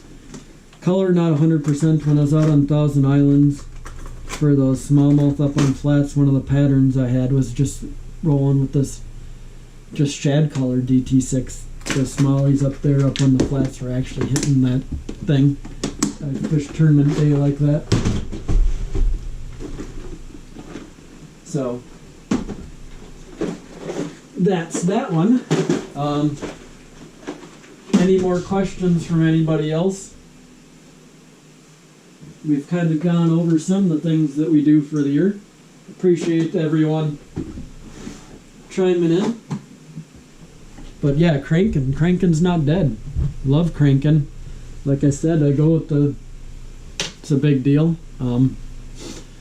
As you can see down in if anybody watched the Toyota series the last couple of days, live scope and A-rigs, huge deal the last couple of days for the for that Toyota series down there.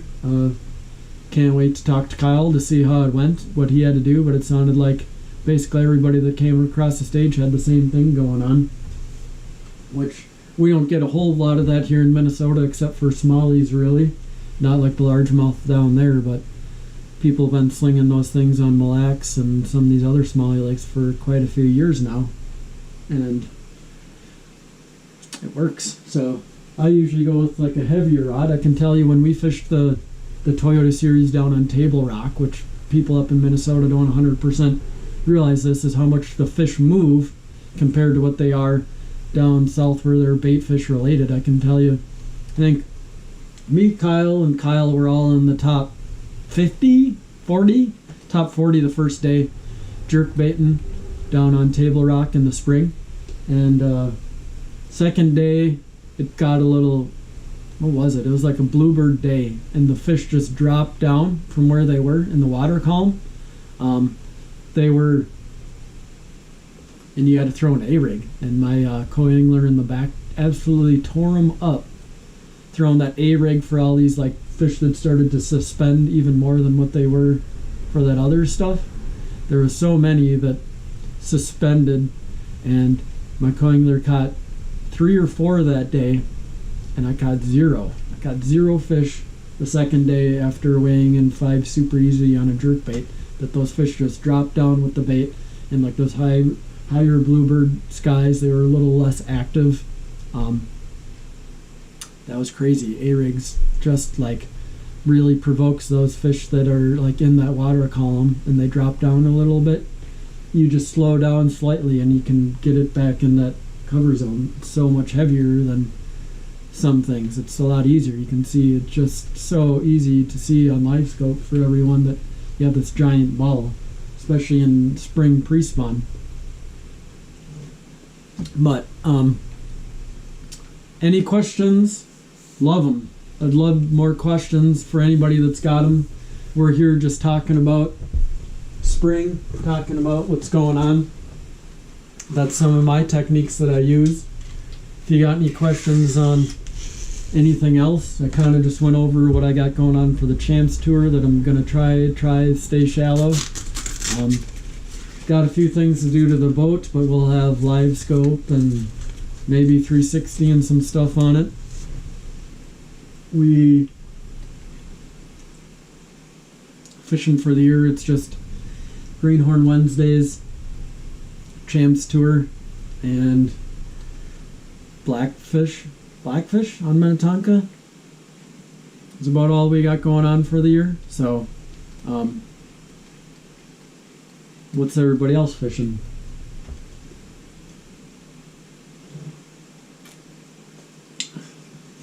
Get back to me. We're going to be here getting some rods together.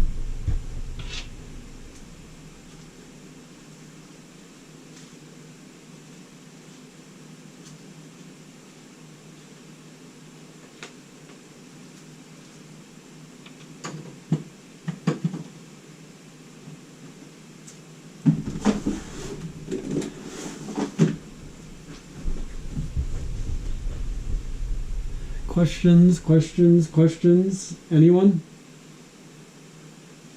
So, I went through most of the stuff I wanted, so we'll wait a little bit to see if there's any more questions on anything. So, appreciate everyone that came in, commented, responded to everything. That's freaking awesome. It's already almost 2 hours. Who would have thought? Who would have thought I could have talked for 2 hours? Hopefully it starts to get better here in Minnesota. It's getting there. It's getting real close. Enough that I actually get to think about summertime fishing, at least springtime fishing. Can't wait for the river to open up. Can't wait to get after smallmouth, all those fish that have been hanging out for this whole winter that haven't got any pressure. So,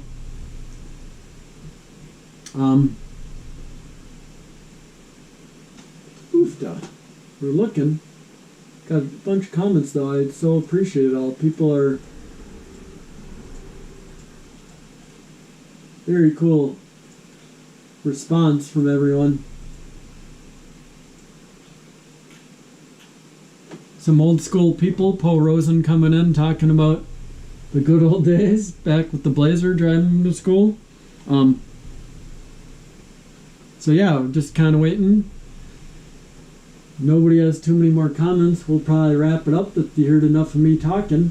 But we're trying to do some more of these. Hopefully you like this. Hopefully this is interesting.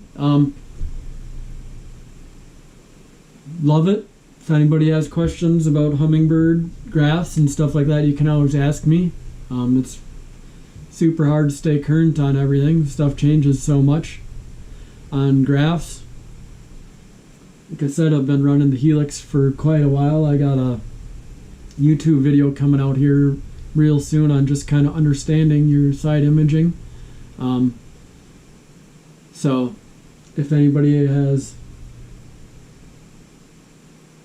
any questions on that kind of stuff. Greg, what's up, man? So we do got a question over here from Greg. Greg of Fished Against Forever, heck of a fisherman. My forward-facing sonar is a Garmin. Right now it is the...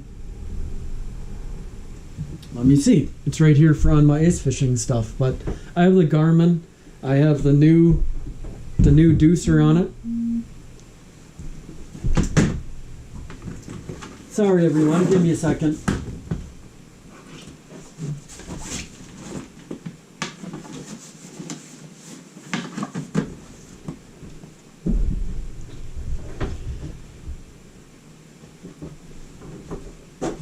I believe it is the GPS map there, Greg. If you're looking into one, I think if you're going to get a Garmin, you got to go with the newer transducer, whatever it is, the LSV, whatever their newest transducer is. You can see so much farther and better with it. I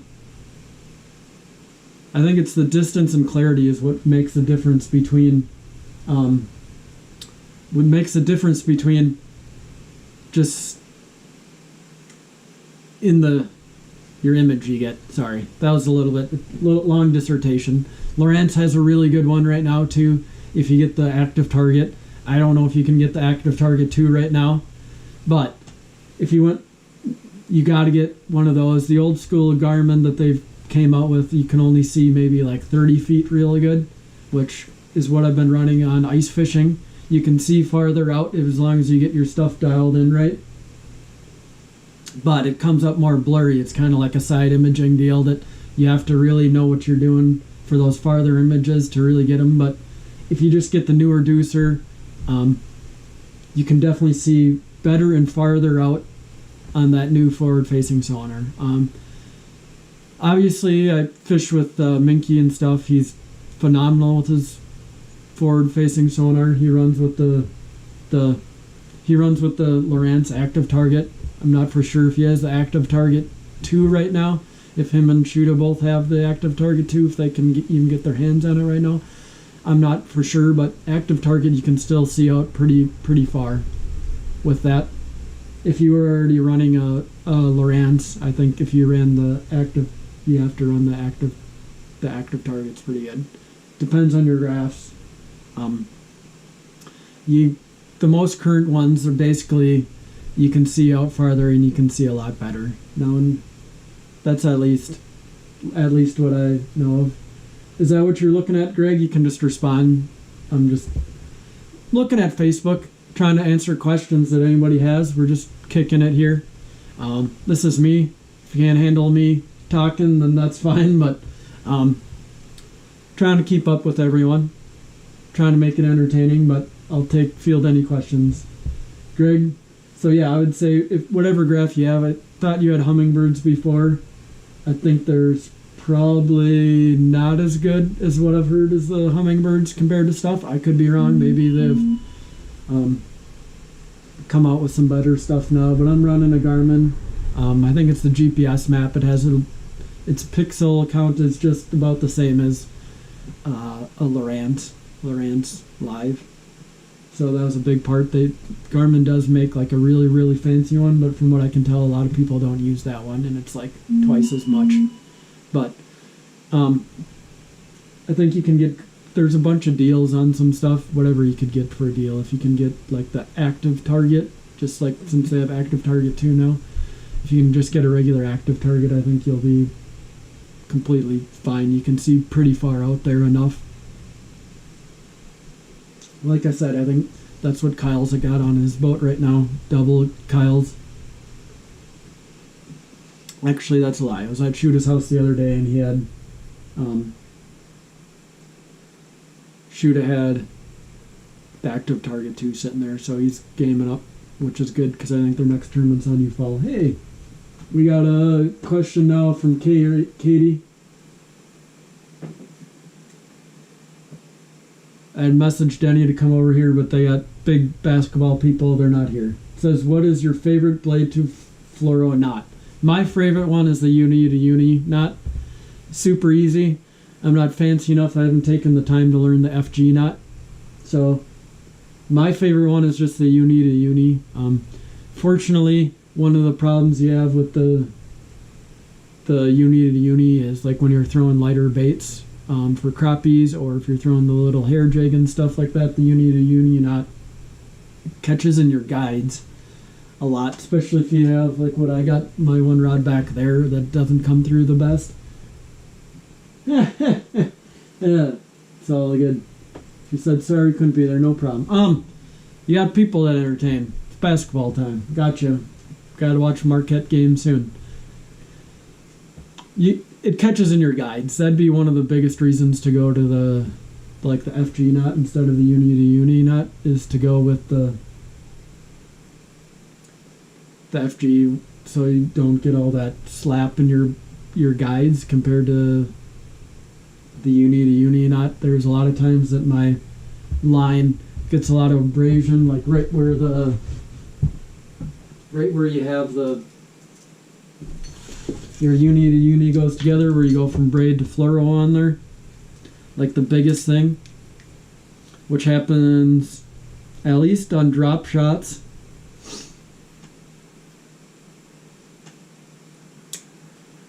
So you can see on there, like there's just a little bit there, and the FG knot takes that away.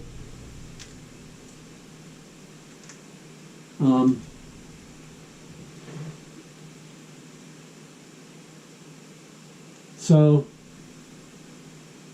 that's the only bad part about using the uni to uni knot compared to some of the other stuff, is that there is that line slap, and it catches the guides as it's going through. If you don't tie it 100% right or quite right, why you want to go with the FG knot. But that lighter stuff, if you can deal with that kind of thing, why use the uni to uni? It's easy, but it definitely, you have to watch out for drop shots. That little bit of line right where your fluoro ties in catches on the guides, even on micro guides and stuff. Why? Thanks, Denny. I assume that one's coming from Denny, but we're getting common. They're over there talking basketball. Pinky knot FG. We talked about it. We had a couple beers after catching a bunch of crappies the other day, and he's telling me I got to use the FG knot. I think he's rubbing it in, but uni to uni, you're gonna have to watch your knot, because it does get line slap right there going through the guides, and so those first couple inches right there where it comes together, if that wasn't weird, you got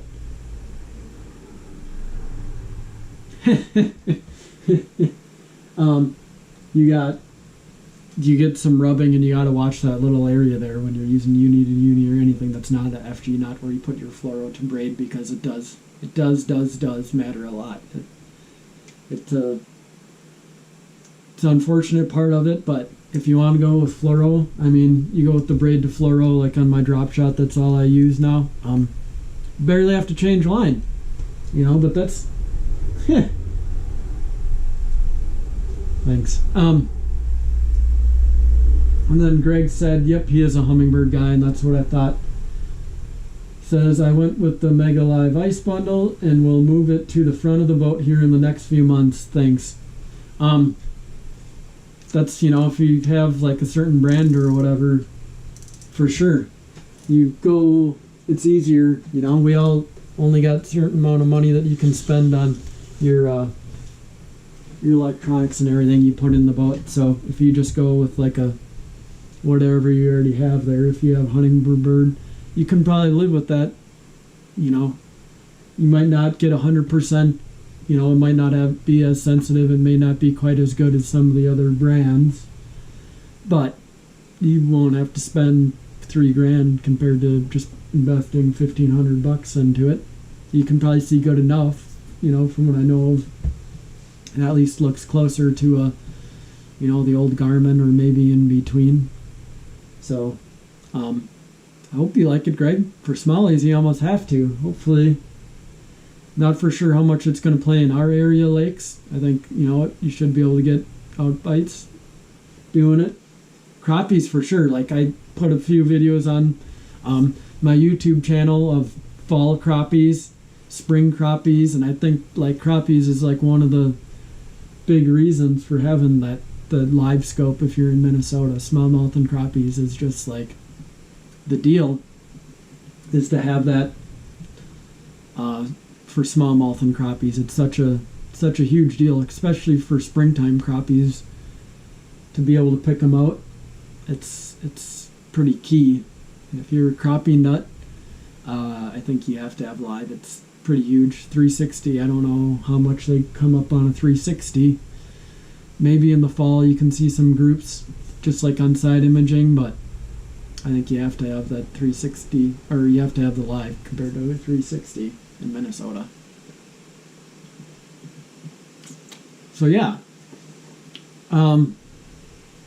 Invite any more questions. Like I said, we got the Marquette game coming up to watch with the girlfriend. Looks like Facebook people kind of slowing down. You had to listen to me for anybody that's here for like 2 hours. I love the comments. Very cool. Appreciate everybody coming on. Hopefully have some more of this. Hopefully from some others, so you don't have to listen to me. Hopefully from some of the fantastic fishermen that are in this area. You can see we got Lucas, we got Aaron, Todd and some other guys all from our area came on. All great fishermen. Love to showcase that, pick their brains just as much as other people want to pick my brain, somebody else's. So super appreciate it. We'll give it like a couple minutes if anybody else has any questions. Like I said, you had to listen to me for however long. Just getting things together, getting ready for the year. The winter doldrums have hit super hard. About to go through all my soft plastics and see what I need for the year. Just went through all the hard baits. I think I'm about there. But appreciate everybody. Super cool that a lot of people could join me here for a little bit.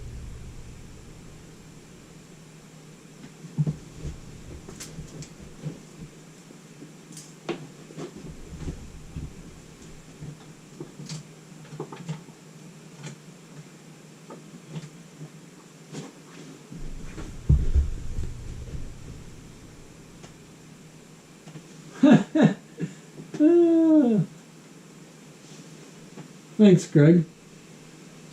Very cool.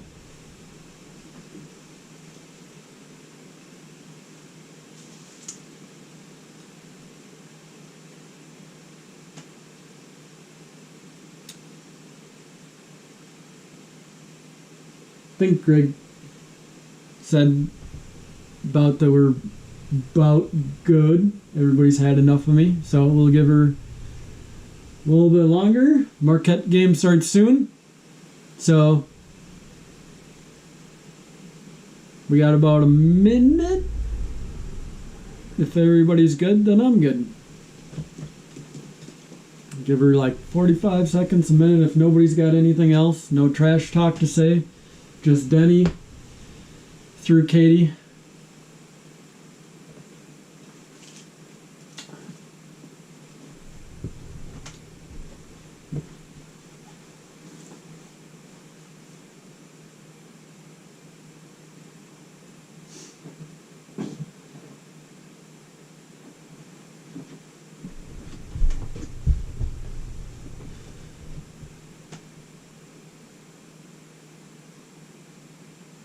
Nothing. Well, all right. Well, I appreciate. Thanks, Greg. We got one Marquette fan out there, but thanks everybody for watching. Super appreciate it. Cool. I'm glad everybody could join me. Bunch of people.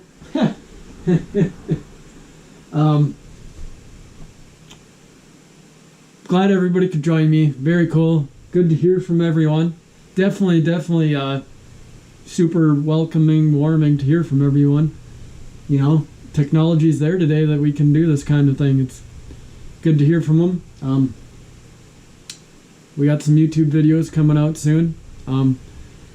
if you guys ever have questions or stuff, it might not make for the best live stream that I'm answering them all. Maybe a good time, but I appreciate everyone coming on here. I appreciate everybody watching. I appreciate everyone following along. And hopefully I'll get some much better fishermen on here that can answer some of those real tough questions about things. I super enjoyed it. I super enjoyed the last live before I deleted it. As everyone said, thanks, go Eagles. The girlfriend would appreciate that. Fishing community. Thanks for watching. Thanks for listening to me ramble. Hopefully some more coming soon. Appreciate it. And we'll see you next time.